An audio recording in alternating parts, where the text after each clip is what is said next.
안녕하세요. 백두산 금융연구소의 백두산입니다. 5월 20일 토요일 오후 2시 2분입니다. 본 영상으로 월요일 아침 영상 대체하겠습니다. 월요일 아침엔 영상 없고요. 월요일 저녁에 뵙도록 하겠습니다.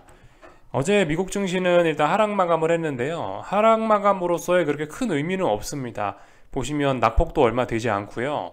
그리고 이 지도나 종목 수를 봐도 상승한 종목들도 많고 초록색도 많이 들어와 있기 때문에 뭐 그렇게 큰 의미를 부여할 수는 없습니다. 그래서 시장은 전반적으로 여전히 시장은 여전히 강하다 이렇게 볼 수 있겠습니다. 하락했지만 여전히 분위기는 꺾이지 않았다라고 볼 수 있을 거예요. 뭐 자연스러운 이야기겠죠, 그죠? 이번 주라고 표현해야 되나? 지난주라 표현해야 되나? 하여튼 그 수목금 주 후반쯤 돼가지고 오랜 횡보하던 박스권을 돌파한착했잖아요. 변동성을 주면서. 그리고 나서 이 목요일 날쯤 시장이 급등을 했던가 그런데 이 급등에 대한 피로감을 어제 살짝 하락하면서 좀 풀었다는 겁니다. 그래서 어젯밤 하락은 하락으로서의 하락 전환으로서의 의미보다는 이 상승 중 눌림으로서 보는 게 조금 더 적합하겠죠, 그죠? 그래서 시장은 일단 이번 주에 이 횡보하던 방향을 위쪽으로 일단 틀었고 이 지나치게 좀 급하게 올랐었기 때문에 어젯밤은 조정 너무 급하게 올라온 이 피로감을 좀 풀었다. 이렇게 일단 볼 수 있을 것 같습니다. 지금은 함부로 아래쪽으로 꺾인다라고 이야기하기는 아직까지는 어려울 수 있겠어요. 물론 어젯밤에 하락했던 게 뭐 알고 보니 하락 전환으로서의 신호일 수도 있지만 오늘 지금 마감한 이 정도를 보고 그런 뭐 하락 전환의 신호다 그런 표현을 할 수는 없다고요. 아직까지는요. 아직까지는 상승 중 눌립니다. 이렇게 볼 수가 있겠습니다. 어젯밤에는 그 옐런과 파월의 연설이 좀 시장의 이목을 끌었는데요. 일단 하나씩 좀 살펴보자면은 옐런은 그 은행 대표들 모아놓고 더 추가적인 인수합병이 필요할 것이다라는 이런 발언을 했습니다. 이거는 뭡니까? 어떤 은행 우려를 좀 자극하는 그런 발언이죠. 난 아직도 은행 위기가 계속되고 있다라고 본다라는 어떤 옐런의 개인적인 생각을 밝힌 겁니다. 이 지난주인가 지지난주인가 JP모건 대표가 나와가지고 다이먼 대표가 나와가지고 이제 뭐 더 이상 뭐 은행 위기는 없다 뭐 그런 식의 발언을 좀 했던 것 같긴 한데요. 옐런의 생각은 좀 다른가 봐요. 하여튼 이런 모습 이런 발언을 한 이후에 은행주들은 조금 약하게 전환이 됐다 이렇게 볼 수가 있을 거고요.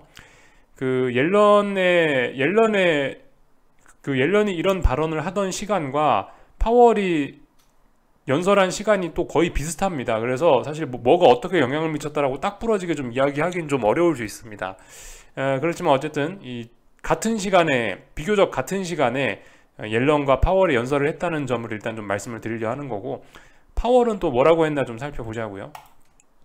파월은 일단은 그 인플레가 여전히 높다 뭐 그런 발언들을 했는데 이런 게 중요한 게 아니고 시장에 영향을 미친 발언은 요거였습니다. 은행들의 문제가 은행 위기가 좀 계속되고 있기 때문에 금리 인상을 안 해도 될 수 있다 이런 식의 발언을 했습니다. 이것은 뭐 주식시장에는 사실 그렇게 영향을 미치지 못했을 수 있지만은 이 달러와 금리에는 사실 좀 큰 변동성을 좀 주긴 했죠. 큰 영향을 미치긴 했죠. 잠깐요. 물론 그렇지만 어젯밤에 있었던 일들을 그래서 지금 마감하고 나서 종합적으로 보면은 사실 뭐 옐런의 발언이고 파월의 발언이고 간에 별로 그렇게 시장은 일단 큰 반응은 해주지 않았습니다. 어젯밤의 시장의 움직임은 옐런이나 파월의 연설에 의해서 이렇게 영향을 받았다라고 이야기하기보다는 그냥 그 전날 목요일 날에 워낙 급하게 움직였었지 않냐. 그 급하게 움직인 거에 대한 일부 되돌림이 나왔다. 혹은 그냥 뭐 저런 이슈, 이런 스피치들, 이런 연설과는 상관없이 그냥 자기 갈 길을 갔다. 뭐 이런 식으로 볼 수가 있겠습니다. 이슈에 영향을 받았다라기보다는 그냥 어떤 기술적인 흐름에 그냥 어떤 시장은 뭐 추세대로 가고 있다. 그냥 자기 하고 싶은 거 했다. 이런 식으로 보는 게 조금 더 적합할 것 같아요. 그래도 일단 조금 자세한 이야기를 해보자면요. 장중에 이제 옐런과 파월이 저런 발언을 거의 같은 시간에 했는데 이 발언을 하고 나서 일단 좀 어느 정도 시장의 변화는 있었습니다. 그래서 이제 무슨 일이 있었냐면 저 발언 직후에 긴축 우려가 없어지는 거잖아요. 긴축 우려가 좀 완화되는 거잖아요. 그러니까 저런 발언을 하고 나서 달러와 금리는 이렇게 분봉입니다. 요거 15분봉인데요. 이 파월이 그런 발언을 하고 나서 달러와 금리는 이렇게 급락을 했습니다. 물론 장 막판이 되면서 이렇게 다시 되돌리긴 했죠. 요거는 달러입니다. 아무튼 근데 달러는 일단은 하락 마감을 했습니다. 사실 뭐 엄청난 의미를 좀 부여하기는 좀 어려울 것 같고요. 달러 같은 경우는 이제 지난주에 워낙, 이번 주라고 해야 되나? 지난주라 해야 되나? 하여튼 워낙 많이 올랐었기 때문에 여기에 대한 어떤 피로감을 푼 거 정도로 보시면 될 것 같습니다. 이 정도로 보면 될 것 같고요. 그리고 그 금리는 어떻게 됐습니까? 금리도 뭐 보시다시피 일단 뭐 조금 오르다 좀 주춤했어요. 지난 뭐 이번 주에 워낙 많이 올랐었기 때문에 약간 좀 흐름이 좀 둔화가 된 거죠. 그 와중에 그 와중에 약간 흐름이 좀 둔화가 된 거에는 파월의 연설도 좀 영향을 미쳤죠. 이 15분봉입니다. 아까 전에 달러와 같이 보시다시피 파월이 긴축 우려를 약간 덜어주니까 금리는 이렇게 급락을 했었습니다. 물론 그렇지만 별 영향 없다는 듯이 장막판에 되면 될수록 금리는 다시 이 낙폭을 되돌리고 말았죠. 그래서 아무튼 이 전반적인 내용으로 봤을 때는 파월과 옐런의 연설이 있었는데 시장에 그다지 큰 영향을 미치지 못했고 분봉에 자국을 냈다. 이 정도로 보실 수가 있겠습니다. 시장은 가던 길을 갔다. 이렇게 볼 수가 있겠습니다. 주식시장은 이제 저 발언이 나오고 나서부터 사실 좀 본격적으로 좀 하락을 하기 시작했는데요. S&P에서 좀 그런 모습이 좀 잘 보이네요. 그죠? S&P 분봉상 여기 급락을 하기 시작한 게 그 파월과 옐런의 연설이 같이 있었던 그 시기입니다. 그때쯤 이렇게 급락을 하기 시작했죠. 근데 뭐 급락이라 해봐야 0.1% 빠진 거고, 사실 그리고 좀 이런 움직임은 좀 약간 좀 설명이 좀 잘 되지 않는 게 있긴 있습니다. 사실 그 파월이 분명히 어떤 긴축 우려를 좀 완화시켜 줬잖아요. 그럼에도 불구하고 나스닥이 하여튼 좀 더 많이 빠지더라는 거, 이런 거는 하여튼 좀 재밌는 모습이긴 합니다. 어제 그래서 그 파월 의장 연설하고 나서 오르던 IT 빅테크들이 줄줄이 좀 빠지긴 하더라고요. IT 빅테크가 장 초반에 정말 강했거든요. 그랬는데 파월 의장 긴축 우려 완화 내용을 듣고 오히려 더 나스닥에 빠지는 좀 재밌는 모습을 보이긴 했습니다. 아무튼 그러니까 이런저런 내용들이 보면 전반적으로 이게 그런 이슈들이 영향을 미친 게 아니고 시장은 그냥 어떤 기술적인 요인들에 의해서 움직이고 있다, 이렇게 보시면 될 것 같습니다. 주식시장은 결과적으로 그 전일 워낙 너무 급격하게 올랐던 거에 대한 피로감을 소화하고 있다, 이 정도로 그냥 보는 게 딱 적합할 것 같습니다. 금리 인상 확률은 많이 떨어졌습니다. 그래서 파월 의장이 한마디 하니까 거의 뭐 35%였던 25bp 인상 확률이 17%까지 반토막이 났죠. 그래서 일단 파월 의장의 어떤 이런 연설 내용은 시장에 좀 어느 정도 영향이 있긴 있었는데, 뭐 가장 중요한 증시나 뭐 이런 부분은 사실 뭐 큰 반응이 없었다, 이렇게 보실 수가 있겠습니다. 사실 요즘에 그 긴축이란 재료 자체가 아시다시피 시장에서 좀 약간 단물이 빠졌다 보니까 별로 그렇게 이 시장에 영향을 잘 주지 못하고 있습니다. 지난 박스권일 때 기억하시죠? 그죠? 지난 한두 달간 있었던 일도 생각해 보세요. 물가지표 나와도, FOMC 회의를 해도, 또 뭐 있었죠? 또 고용지표가 발표가 돼도 주식시장은 계속해서 거기에 딱히 반응을 보이지 않았습니다. 그 어떤 재료에도 반응하지 않았죠. 사실 명목적으로 생각해 봤을 때 지금 시장에 어떤 뚜렷하게 영향을 미치는 이슈는, 명목적으로 생각해 봤을 때는 일단 부채한도 협상 이슈이긴 한 것 같습니다. 한번 옛날 일 생각해 보자고요. 옛날 박스권일 때 어떤 이슈로도 박스권 돌파, 박스권 붕괴 실패했지 않습니까? 어떤 지표가 좋게 나와도 어떤 지표가 안 좋게 나와도 실패했다. 그렇다면 일단 이런 이슈들은 전부 다 시장에 영향을 별로 시장에 영향을 못 미치고 있다는 겁니다. 어젯밤의 움직임을 봐도 일단 긴축이나 뭐 이런 이슈는 일단 시장에 별로 영향을 좀 미치지 못하는 것 같긴 합니다. 근데 가만히 생각해 보면 이번에 박스권 돌파 한착했던 이때 나왔던 재료가 뭡니까? 어떤 바이든의 정부 부채 한도 협상이 잘 될 수 있다라는 그런 기대감, 그런 연설로 인해서 사실 그때 이게 돌파 한착을 한 거잖아요. 그리고 뭐 각종 기대감 이런 걸로 해서 어쨌든 전부 부채 한도 협상 관련된 그런 기대감으로 오른 거고. 그러니까 하여튼 지금 보면 시장에 일단 명목적으로 봤을 때 개인적으로 이게 맞나라는 생각은 들긴 드는데, 일단 시장은 이 부채 한도 협상에 특히나 좀 민감하게 반응을 하고 있다. 다른 이슈들은 전혀 일단 반영을 하지 않고 있다, 이런 걸 일단 알 수 있습니다. 참고로 그 부채 한도 협상 관련해서 참 몇 가지 참 깜빡한 이슈들이 있긴 한데, 어젯밤에는 뭐 부채 한도 협상이 일시 중단됐다고 하던가 그런 뉴스가 나오더라고요. 그런 것 때문에 뭐 미국 증시가 하락했다라는 뉴스가 나오긴 합니다. 뭐 타당한 설명인 것 같아요. 그죠? 이 박스권을 돌파한 착각의 한 주요 원인이 방금 말씀드렸다시피 부채 한도 협상 관련된 타결 기대감이었으니까 부채 한도 협상이 뭐 중단됐다라고 한다면은 시장이 하락할 수도 있는 거죠, 그죠? 그러니까 어떻게 요즘 돌아가는 거를 보면 부채 한도 협상에 시장이 굉장히 민감히 반응하고 있는 것 같다라는 걸 좀 우리가 알 수 있었고, 그리고 이제 부채 한도 협상과 관련해서 제가 어제 밤 영상에서 좀 길게 이야기를 풀었는데, 거기서 이제 뭐 제가 깜빡하고 좀 이야기를 못한 것들이 있다면은, 일단 그 참고로 부채 한도 협상 그 지금 이제 TGA에서 돈을 계속 빼쓰고 있지 않습니까? 이게 재무부의 현금 계좌라고 말씀드렸죠. 근데 이게 얼마 안 남았더라고요. 그 어제 살짝 보여드렸다시피 뭐 몇천억 달러, 거의 뭐 4월 말에는 뭐 3천억 달러 가까이 있던 이 TGA가 지금은 이제 몇백억 달러 수준밖에 안 남았습니다. 이쯤에서 이제 그럼 생각을 해봐야 되는 건, 다음번에 TGA가 언제 그럼 또 보충이 되느냐, 언제 또 세금을 걷어서 TGA에 돈을 보충해 줄 수 있느냐를 우리가 생각을 해봐야 되는데, 이 날짜가 뭐 대략적으로 6월 중순이라고 합니다. 6월 15일인가 그렇대요. 이때 뭐 해외에서 뭐 하여튼 뭐 해외에서 미국이 그 세금을 한번 걷어들이는 날이랍니다, 이 날이. 그래서 6월 15일까지 버틸 수 있느냐가 좀 중요한 관건인 것 같긴 하더라고요. 근데 지금까지 현금 써오는 이런 추세를 봤을 때는, 이 현금이 소진되는 이 속도를 봤을 때는 일단 이때까지 버티기는 좀 어려울 수 있겠다라는 생각이 들긴 합니다. 오늘이 5월 20일이죠. 그러니까 지난 그 제가 보여드렸던 그 어제 보여드렸던 그런 데이터에 따르면은 4월 말쯤에 그 거의 뭐 2,800억 달러인가 이렇게 됐단 말이죠. 근데 뭐 지금 5월 20일인데 지금 600억 달러인가 남았거든요. 산술적으로 그냥 대충 따져봤을 때 한 달 사이에 거의 뭐 2천억 원, 아니 참, 그 2천억 달러 정도를 소진을 한 거거든요. 한 달 정도 되는 사이에. 그렇다면 이제 6월 15일 날 새로 현금이 들어오는 6월 15일까지 한 달이 조금 안 남은 셈인데, 이 속도대로 그대로 돈을 쓴다라고 생각을 하면은 600억 남았잖아요. 지금 600억 달러 남았잖아요. 근데 한 달에 2천억씩 써제끼면은 6천억 달러, 이거 빵꾸 날 가능성이 좀 있겠죠. 이런 점도 좀 우리가 좀 생각을 해봐야 되겠다라는 거.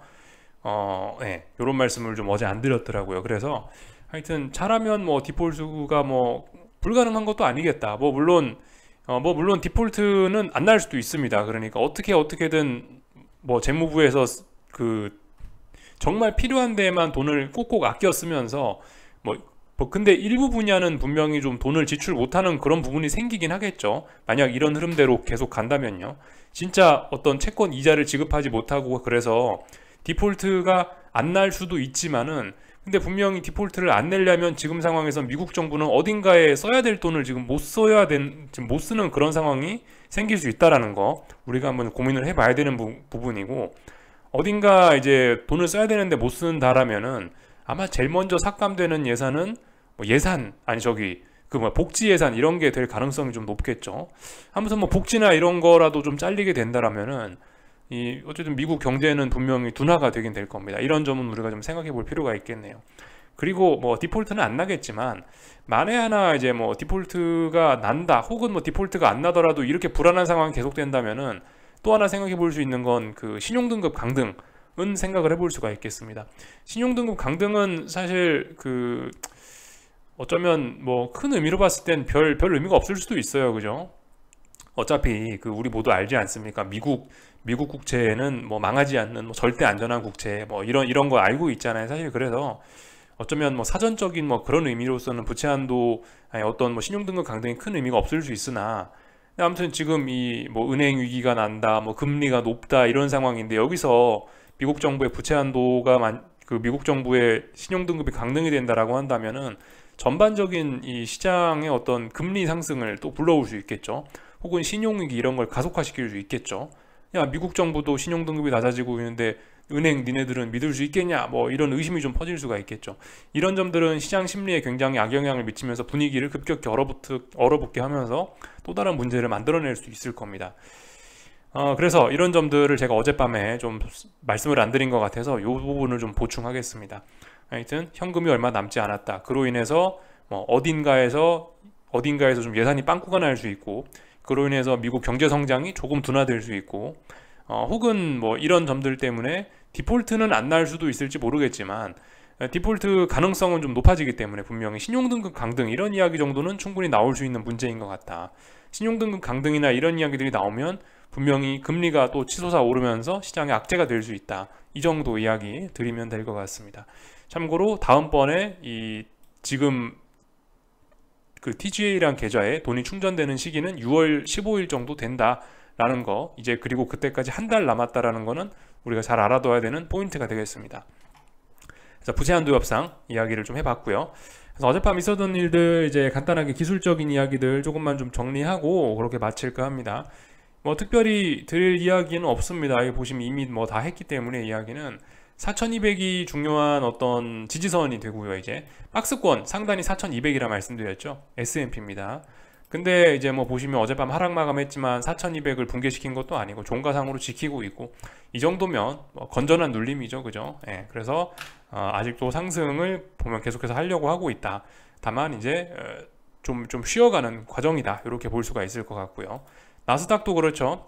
나스닥은 약간 그림이 다릅니다. 나스닥은 보시면 지난번 작년 8월에 만들어놨던 중요한 고점을 완전히 돌파한 척해서 레벨업을 했고, 어젯밤엔 그 레벨업 한 거에 대한 피로감으로 인해서 약간 조정이 나왔다. 그런데 얼마나 강력한지 볼린저 밴드 상단을 내려올 생각을 안 한다. 종가가 지금 어제 종가가 보시면 볼린저 밴드 상단하고 비슷합니다. 그렇기 때문에 굉장히 강한 겁니다. 심지어 이 중요한 자리는 막상 중요한 지난번에 돌파한 척했던 중요한 저항, 중요한 그 지금은 이제 지지력이 됐죠. 13,750이라는 자리가 정말 중요한데 그 부근에 내려오지도 않았다라는 거. 아직도 나스닥은 엄청나게 강하다라는 걸 우리가 알 수 있습니다. 그리고 뭐 다른 것들, 애플을 봐도 그래요. 그죠? 애플 봐도 뭐 음봉이 좀 나오긴 했지만, 물론 이제 중요한 저항 자리, 중요한 어떤 매물대 부근이니까 음봉 나오는 게 자연스럽긴 한데요. 하여튼 음봉이 나오긴 했는데 뭐 이런 음봉을 갖고 하락 전환이다 지금 이런 이야기 하기가 좀 어렵다. 그래서 만약에 이제 미국 증시를 뭐 이제 하락 전환하려 그런다 뭐 그런 이야기를 하고 싶으면은 월요일 밤에도 무슨 이슈로 인해서 다시 한번 그 저 자리를 못 넘어가면 됩니다. 예. 아시다시피 타이밍이 생명이지 않습니까? 올라가든 내려가든 특히 하락은 타이밍이 생명인데요. 하여튼 어젯밤에 일단 음봉들은 만들어놨고, 근데 만약에 이제 월요일 날도 저 음봉을 극복하지 못하고 자꾸 저항이 누적되네, 그러면은 이제 뭐 아래쪽으로 뭐 또 한 숟가락 해볼까 이런 고민 정도는 해볼 수 있겠죠.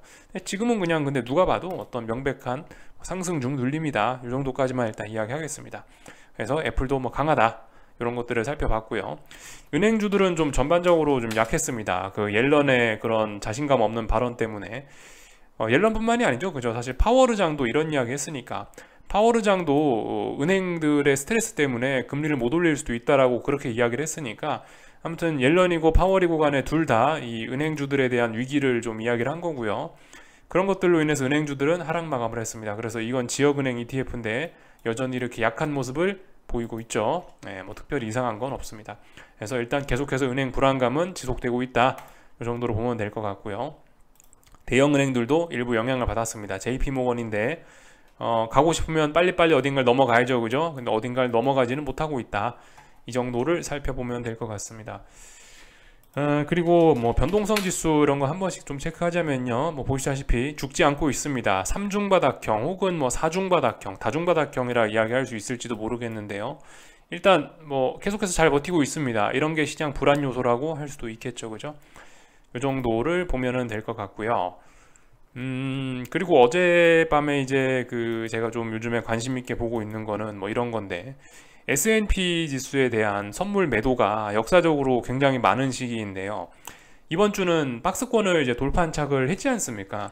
박스권을 돌파한착했으니까 이 엄청난 매도 물량이 더 줄어들었을까 늘었을까 좀 굉장히 궁금하긴 했는데, 일단 이번 주에 지수가 올라갔고 박스권을 돌파한착했는데도 불구하고 일단 선물 매도는 더 늘었더라고요. 그러니까 이 참 다이버전스 뭐 이런 좀 뭔가 좀 말로는 잘 설명이 되지 않는 이런 좀 이상한 모습이 계속해서 더 지속되고 있고 심화되고 있는 모습을 보이고 있습니다. 지수는 올라가는데 선물 매도 베팅은 더 늘었네요. 그죠? 재밌는 모습입니다. 그리고 나스닥에 대한 상승 베팅은 뭐 비슷한 수준으로 이렇게 진행이 되고 있네요. 그죠? 뭐 사실 이런 게 결정적인 건 아니고 그냥 이제 개인적인 호기심에 보는 겁니다. 뭐 S&P 선물 매도 베팅이 많다라고 해서 나도 하방 베팅을 한다, 그런 거는 좀 논리가 좀 안 맞을 수 있습니다. 그죠? 왜냐하면 그 지금 보시면 뭐 그다지 의미 있는 매도세는 안 보이니까요. 그죠? 그리고 이런 선물 매도 베팅이 많이 쌓여 있다고 반드시 하락을 보장하는 게 아니기 때문에, 그죠? 이런 거 보면서 우리가 하락 베팅은 할 수 없다. 다만 이제 역사적으로 굉장히 많은 수준이기 때문에 이게 지금 다이버전스가 심하다라고 표현할 수 있거든요. 이런 이 괴리가 어떻게 해결이 될까? 그냥 이제 개인적인 이제 지적인 호기심 때문에 그냥 이제 저런 걸 이제 보고 있는 거죠. 아, 근데 박스권 돌파 한착했음에도 불구하고 하방 베팅이 더 늘었다. 야, 이 정말 재밌는 현상이다. 이 정도, 그냥 네, 이 정도를 살펴보면 될 것 같아요. 그래서 어젯밤 있었던 일들 좀 전반적으로 미국 증시 이야기를 좀 해봤고요. 유럽 증시는 신나게 잘 올랐습니다. 유럽 증시도 뭔가 좀 쌓였던 게 많은 모양입니다. 그래서 랠리를 잘 하고 있다. 그래서 지금 이제 이번 주에 있었던 일들 좀 잠깐 생각을 해보면은, 이제 일본하고 지금 독일 증시가 굉장히 지금 유사한 모습들을 좀 보이고 있지 않습니까? 그래서 독일 증시도 어제 보시면 역사적인 고점 자리에 터치를 했는지 살짝 고점을 넘겼는지 뭐 잘은 모르겠지만, 하여튼 그래서 비슷한 자리에 왔어요. 일본과 독일이요.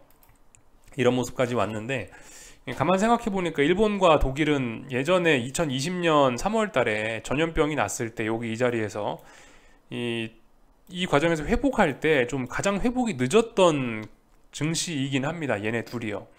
유럽과 일본이 좀 비교적 전염병에서 회복하는 과정이 좀 남들보다 좀 어려웠었습니다. 그래서 이때 수익률이 좀 안 좋았었죠.